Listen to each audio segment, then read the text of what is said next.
tanah Jawa ini kan leluhurnya kan banyak, bahkan bisa dibilang sakti-sakti kan orangnya. Nah, Iya. ketika Merapi ya kan mau meletus, ada gempa di Laut Selatan dan lain sebagainya. Nah, padahal kan leluhur Jawa ini kan banyak. Nah, apa enggak ada semacam negosiasi lah antara leluhur sama seperti penunggu Merapi itu. Karena gini loh Mas, hukum alam itu kan hukum imbal balik ya Mas. Iya. Hukum feedback, hukum cermin. Jadi seberapa besar dan kecilnya aktivitas alam ini, bahkan mungkin Merapi juga, itu tergantung bagaimana itu.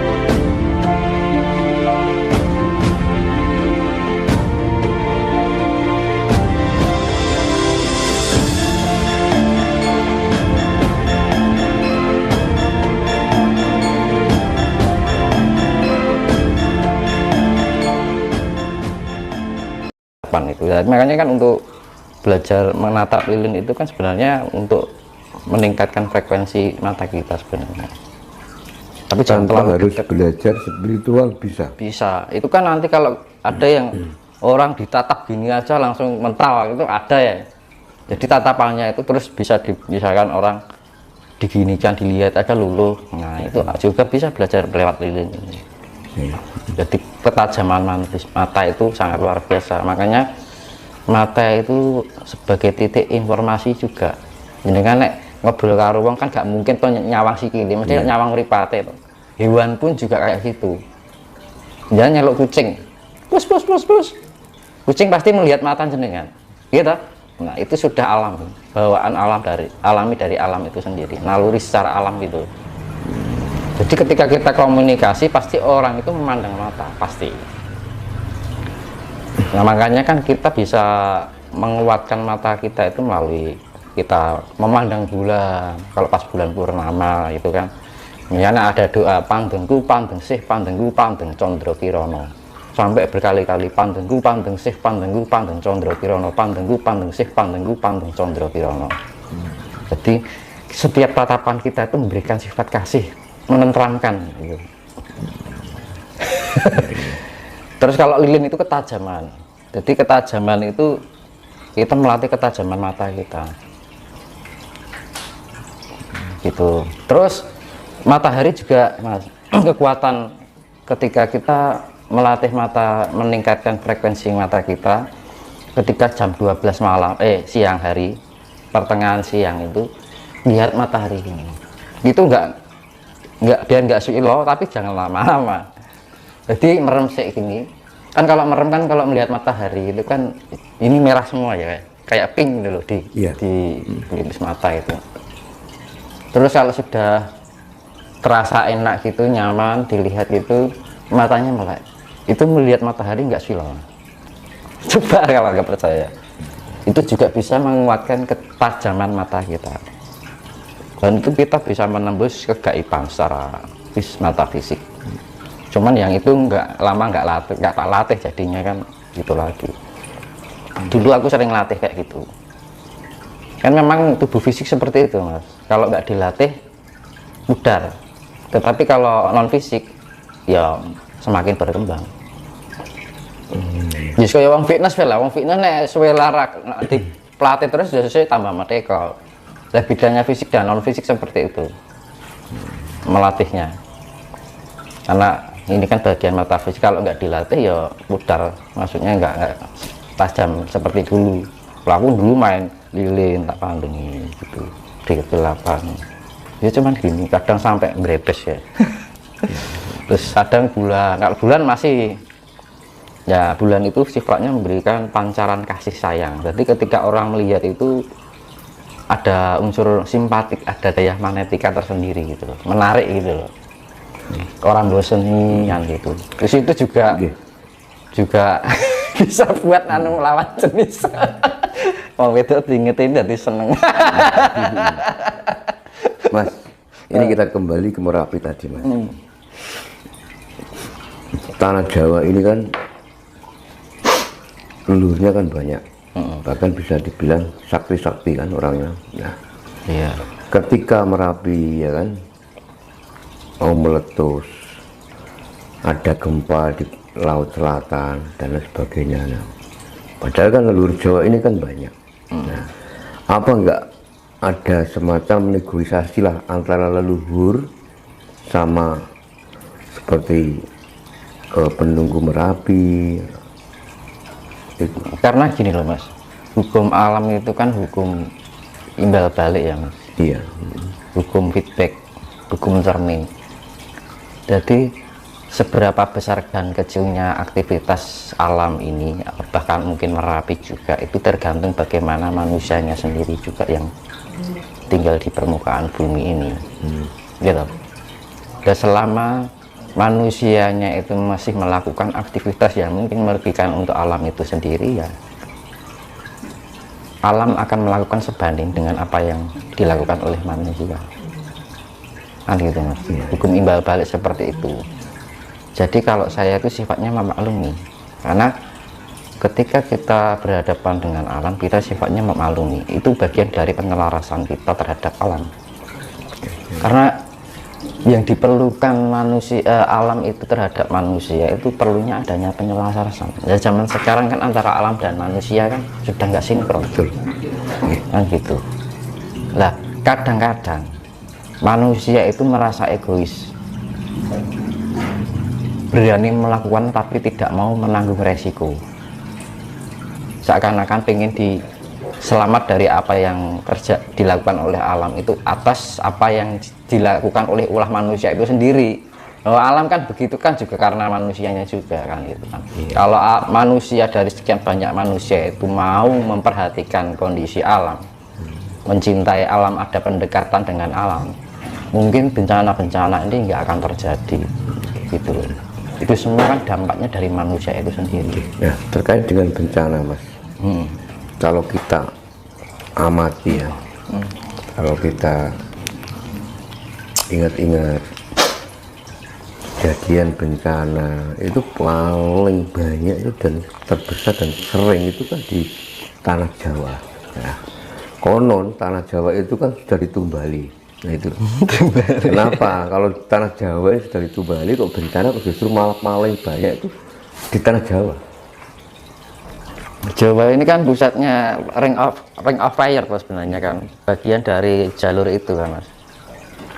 Dan ini kan bagian paling banyak di perut bumi dari tanah Jawa ini kan penuh kawah kan. Makanya kan dulu saya pernah bilang, daerah yang dilalui oleh kawah itu akan menghasilkan banyak kandungan emas gitu Mas. Karena pembekuan dari lava itu sampai berjuta-juta tahun akhirnya terbentuknya logam emas, bahkan sampai logam berlian ya gitu kan. Lah makanya tidak heran sebenarnya tanah Jawa itu penuh dengan emas gitu. Makanya dibilang sebenarnya Nusantara ini kaya raya, cuman kan nggak ada yang tahu kan gitu kan. Dan di situ ketika ada banyak keberadaan emas itu, maka di situ juga akan banyak penjaganya secara irasional. Irasional itu wong diarani wong gaib. Makhluk metafisik. Nah itu tetap ada Mas. Itu kan kalau dilihat dari ilmu geologi kan memang Pulau Jawa ini kan ring of fire kan. Nah itu kalau dari spiritual Mas gimana? Kan gini, dari secara ilmiah dulu ya Mas. Sekarang dari antara Sumatera, Jawa itu kan paling padat pegunungan, ya kan? Hampir keseluruhan dari permukaan Pulau Jawa ini kan penuh dengan gunung. Iya. Misalkan Bali paling ya Gunung Agung atau apalagi Kalimantan, cuman alas saja, jarang sekali ada gunung, paling bukit kan gitu kan. Gitu Mas. Daerah-daerah yang tidak dilalui mungkin jauh dari garis yang namanya Mediterania atau Ring of Fire itu pasti jarang ada gunung pegunungan. Tapi daerah-daerah yang dilalui oleh yang namanya lava yang ada di dalam perut bumi, pasti di situ di atas permukaannya pasti banyak terdapat pegunungan. Dan pegunungan itu kan terjadi karena tekanan lava dari perut bumi. Ada tekanan terus akhirnya kayak udun gitu Mas. Kayak bisul gitu loh. Ya seperti itu. tubuh manusia dan tubuh alam itu sama, cuman beda wujud aja kan gitu kan. Nah makanya adanya dari sekian itu kan ada titik pusatnya, terutama di Pulau Jawa ya kan. Makanya kan Pulau Jawa itu memang dari apa yang saya lihat itu memang peradaban pertama manusia di bumi atau makhluk hidup. Makanya kan Pulau Jawa itu kan penuh dengan air, pohon gitu. Karena sifatnya penciptaan itu diawali dulu dari pecahnya lahar dari permukaan bumi yang membentuk gunung itu. Akhirnya terjadi humus ya kan, pelapukan, terjadi humus, akhirnya terjadi kehidupan. Dulu kan awalnya dari mikroba sampai tubuh bakteri, sampai terbentuk hewan ukuran besar, sampai terbentuknya manusia kan gitu kan. Kan hewan dilakukan humusis lagi ketika hewan mati itu kan ditimbun oleh tanah, pembentukan sel lagi, akhirnya sampai terbentuknya manusia, terbentuk hewan ini, hewan itu. Nah makanya kan Pulau Jawa itu kan pulau paling terpadat di dunia. Pulau loh, bukan negara loh. Iya. Pulau terpadat di dunia. Nah makanya kan memang Pulau Jawa itu adalah pulau yang paling awal dihuni oleh manusia. Pulau yang paling awal dihuni oleh manusia. Nah ketika manusia pertama muncul dulu Mas, pertama di Pulau Jawa ini yang terutama adalah di Gunung Lawu yang namanya Wukir Mahendra. Dulu Gunung Lawu itu gunung yang sangat besar, tapi kan makin lama kan terkikis kan itu ya. Jadi, makanya kan ditemukan daerah Trinil, Sangiran ya kan, itu kan terkenal di seluruh dunia. Mas, kalau gitu Adam dan Hawa itu jangan-jangan di Pulau Jawa dulu? Iya. Betul, di Pulau Jawa? Iya.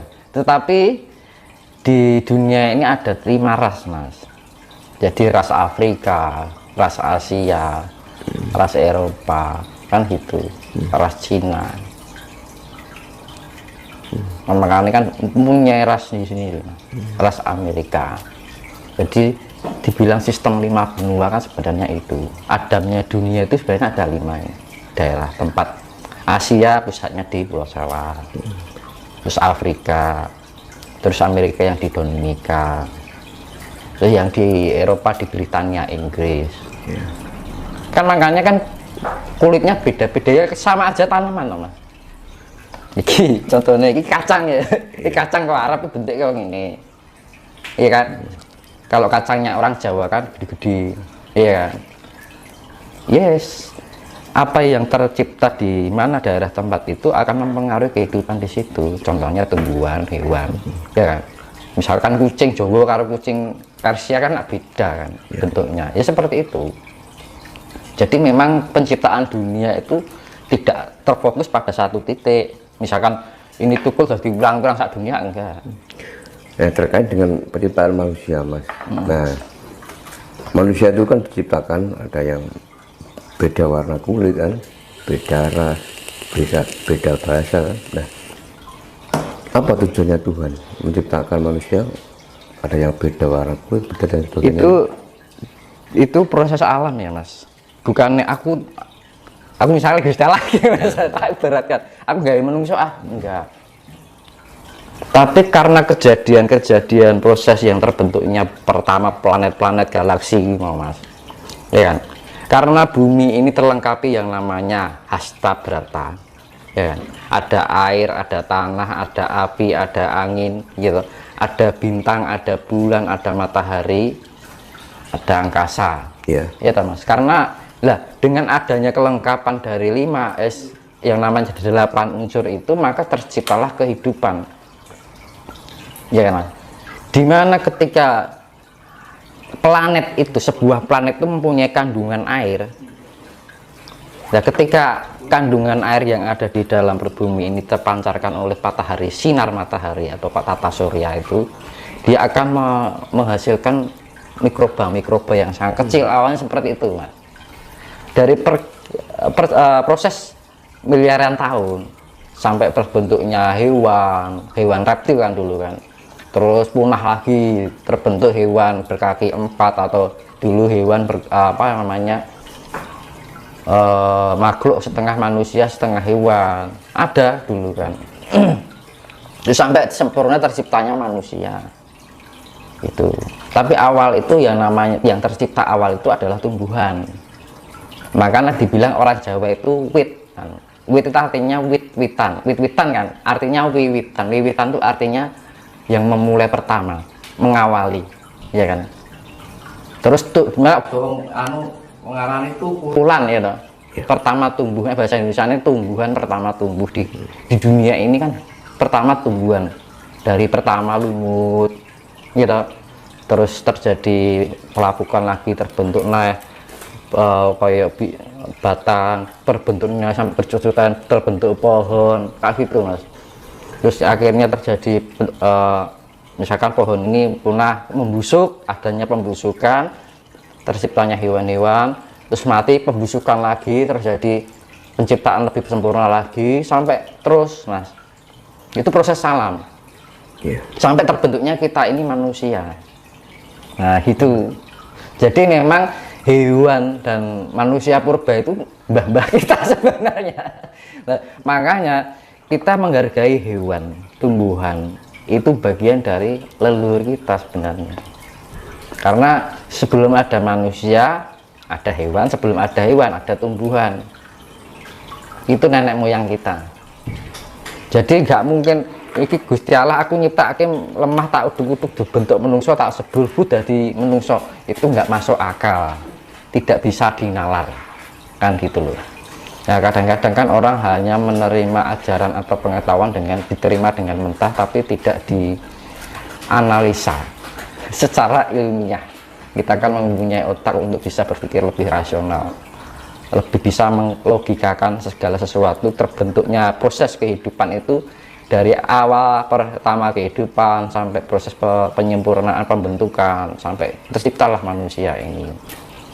Nah, terciptanya manusia ini ya akhirnya berdampak pada kerusakan alam.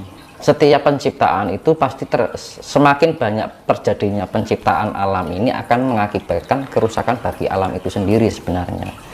Sebenarnya kan kita kan bagian dari proses pembusukan alam, mas. Jadi adiknya asal mulai ini dari mbak-mbak dhisik dari proses pembusukan, terjadi pelapukan kan teman-teman. Terus terjadi humus, kesuburan, akhirnya terjadi pertumbuhan kan gitu. Prosesnya seperti itu. Jadi nggak langsung kita terwujud jadi manusia.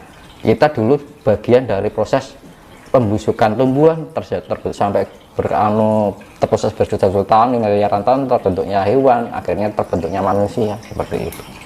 Alur-alure. Jadi nggak terjadi secara instan itu enggak. Jadi kalau dibilang kenapa manusia Tuhan menciptakan manusia, enggak. Itu karena terjadi karena proses. Berarti intinya Tuhan bukan menciptakan manusia.